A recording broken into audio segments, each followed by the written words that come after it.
આજે તો ભાઈબંધ જોડે પછી વલસાડ જગન્નાથની રેલીમાં અહીંયા એટલું પબ્લિક આવ્યું હતું કે તમે બી જોઈને વિચારમાં પડી જશો ગાઈસ। તો કેમ છે ભાઈ લોકો, હું છું ધરમપુરથી વાસ્તવ વ્લોગ, અને આપણે હિન્દીમાં વ્લોગ તો બનાવતા જ છીએ, પણ આજનો વ્લોગ આપણો ગુજરાતીમાં રહેવાનો છે। પછી આપણે ભાઈબંધ જોડે નીકળી ગયા વલસાડ। ત્યાર પછી અમે પછી ગયા તિથલ ફરવા માટે, કારણ કે વલસાડ આવે ને તિથલ ફરવા નહીં આવે તો મજા ના આવે ને। અહીંયા ઘણા બધા મારા ભાઈ લોકો બી આવેલા હતા, તે લોકો કહેતા હતા કે આજે અમને બી બધાને વ્લોગમાં લઈ લે, તો બધાને આજે વ્લોગમાં લઈ લીધા ને। આજે દરિયામાં તો ઘણું બધું પાણી હતું, એટલે નીચે ઉતરવાનો અમને ચાન્સ જ નહીં મળ્યો। પછી ત્યાર પછી અમે થોડા રસ્તા પર આવીને બેસી ગયા, અને અમારા ભાઈ લોકો જો શું કરી રહ્યા છે ગાઈસ।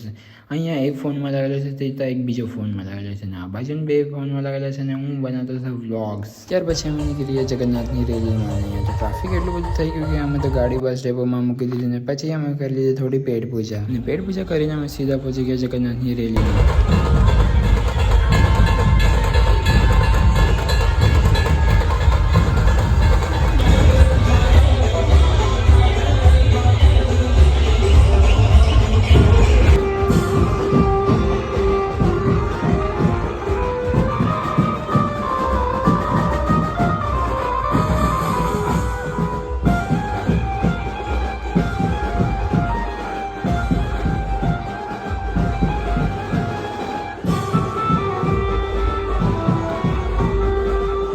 તો ગાઈસ, આજના વ્લોગમાં આટલું જ, અને વલસાડવાળાને જરૂરથી મારો વ્લોગ શેર કરજો, અને તમે નવા જ હોય તો એક ફોલો બી કરી દેજો, અને કમેન્ટમાં જય જગન્નાથ લખવાનું ભૂલશો નહીં।